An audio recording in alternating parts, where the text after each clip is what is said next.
लाडली बहीण योजनेच्या अंतर्गत असंख्य बहिणींना 2 महिन्याचे 3,000 रुपये आलेत।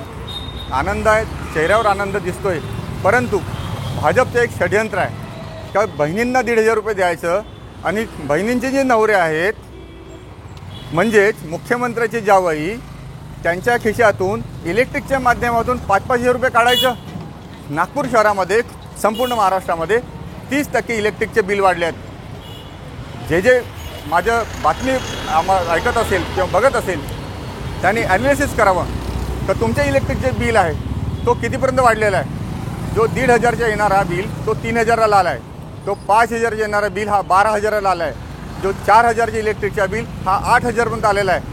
30% इलेक्ट्रिक हाईक करण्यात आलेला आहे, तरीसुद्धा भाजपचे कुठलेही कार्यकर्ते नेते बोलायला तयार नाहीत। विरोधी पक्षसुद्धा आपापल्या पद्धतीनं विरोध करत आहेत, पण त्या विरोधाला हे जुमानत नाही।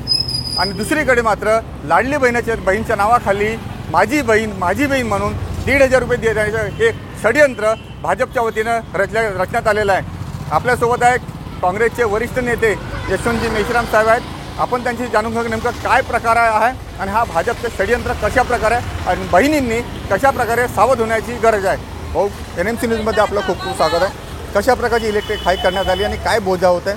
खरंच बहिणींसाठी हा एक 1,500 रुपये बहिणींना दिला आहे।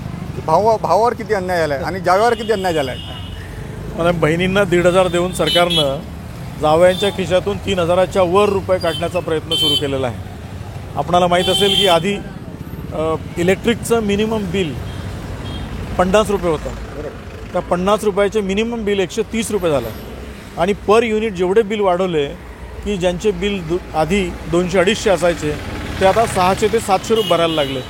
म्हणजे जवळपास 100% वाढ या सरकारनं इलेक्ट्रिक बिलमध्ये केलेली आहे। आणि इलेक्ट्रिक बिलच्या माध्यमातून अनेक लोकांकडून अशा पद्धतीनं पैसे उकळण्याचा प्रयत्न म्हणजे जावयांच्या खिशातून पैसे उकळण्याचा प्रयत्न या ठिकाणी भाजपचं सरकार करते आहे। आणि केवळ म्हणजे बहिणींना खुश करण्यासाठी आणि जावयांना पूर्णपणे नाराज करण्याचं काम या ठिकाणी या सरकारचं सुरू झालेलं आहे। बहिणींना काय आव्हान करणार? जे 1,500 रुपये घेऊन येऊन राहिले त्यांना आनंद आहे, पण त्यांच्याच नवऱ्याकडून 4-4, 5-5 रुपये खिशातून जात आहे। काय आव्हान करणार बहिणींना? असं आहे की ह्या सरकारनं आधी सांगितलं आम्ही 15 लाख प्रत्येकाच्या खिशात आणून देऊ, 15 लाखाची बाब 1500वर आली, म्हणजे अनेक लोकांना त्या गोष्टींचा फटका बसलेला आहे।